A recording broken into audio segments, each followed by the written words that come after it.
This is a Squiz Kids podcast. Your fresh take on what's happening in the world around you.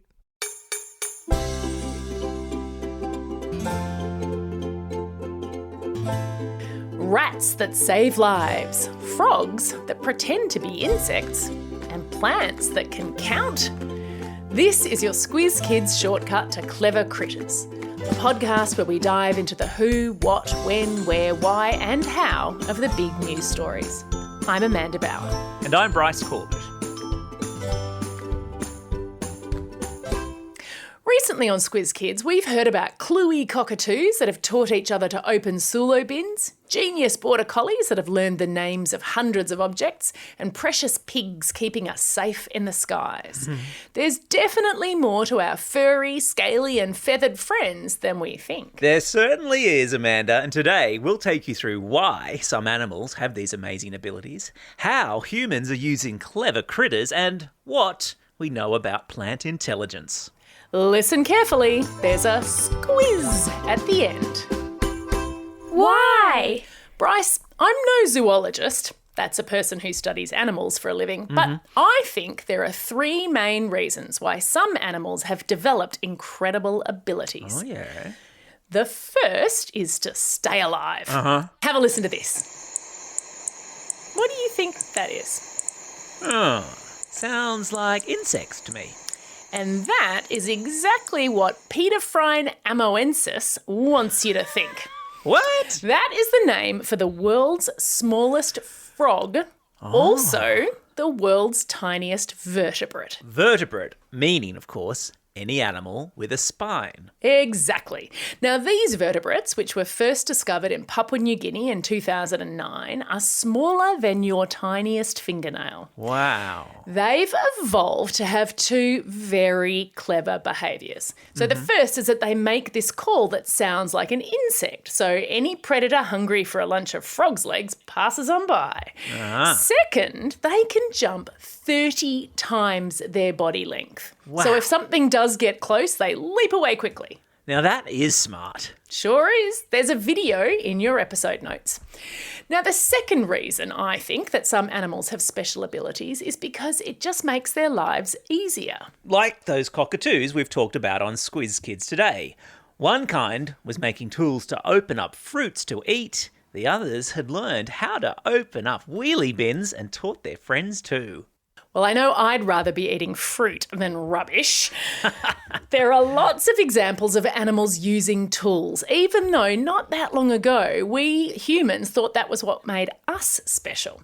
But my favourite story about animals making their lives easier is about elephants figuring out how to work together. Which, of course, is something that smart humans know too. Tough jobs are easier when they're shared. Exactly. So imagine this, Bryce. There's a low table with two bowls of delicious elephant food on it. Yep. But the table and the food are behind a barrier.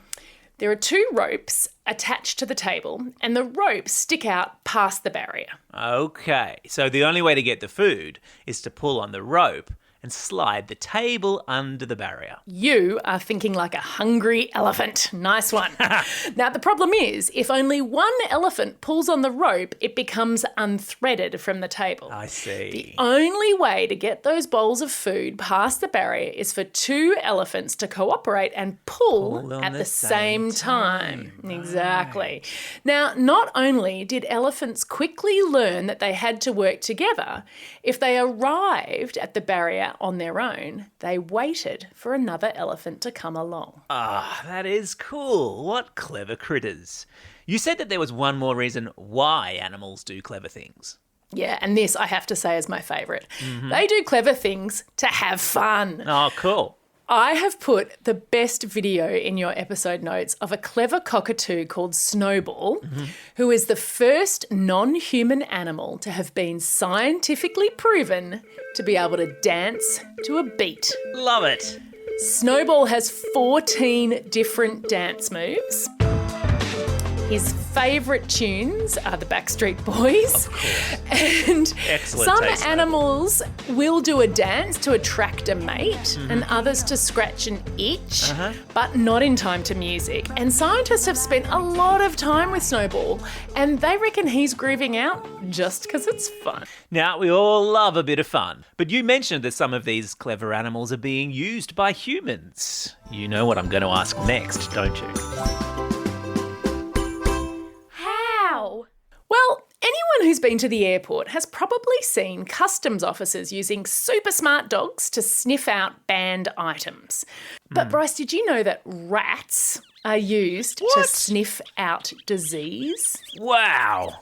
Rats have a reputation, though, for spreading disease. That's true. But in Africa, giant pouched rats are better at sniffing out tuberculosis, which is a really serious lung disease, than the standard medical screening test is. Not only that, but a human scientist takes all day to identify tuberculosis or TB, and a rat takes 7 minutes. That is amazing. And is tuberculosis a big problem in Africa? Yeah, huge. More than 1,000 people die every day from it. Wow. Yeah, and the sooner it's diagnosed, that means detected by doctors, then the better your chances are at treating it and recovering from it. Yeah. I've popped a video showing how giant pouched rats are going to rat school in Africa in your episode notes. I want to go to rat school. That sounds cool. Now, what are some other examples of how clever animals help humans? Well, rats are also being used to sniff out unexploded landmines, again saving Wow. lives. And I don't know if you're going to believe this, llamas are being used as guard animals. What? Guard llamas? Sounds crazy, right? So llamas are very sociable creatures, and if you put them in with other animals, they bond with them. So Yeah. farmers will put them in a paddock with sheep or other herd animals, and they'll Yep. instinctively protect them. Wow. And as an added bonus, they like to eat weeds. Win-win. Now, speaking of plants, what do we know about their intelligence and abilities? What? Well, you'd think that intelligence only exists in creatures that have brains, and plants don't have brains. But some of them do some pretty crazily smart things. Yeah. Take, for example, the Venus flytrap. Oh, I love it. It's a carnivorous plant. Meaning that it eats meat. Exactly. And as the name suggests, it likes to trap flies. But it uses a lot of energy when it closes its trap. So it doesn't want to do that if the fly has already buzzed off. Right. If it uses that energy to snap shut, it needs to know that there's more energy coming from the dinner trapped inside. So what does it do? Well, believe it or not, it kind of counts. The fly trap has delicious nectar to attract insects and then 6 tiny little hairs scattered around the inside of the plant. If an insect touches a hair while it's eating nectar, a 30-second timer is set. Wow. And if another hair is touched within those 30 seconds, snap, Oh, the trap shuts over the insect. hang on a minute. I'm sorry.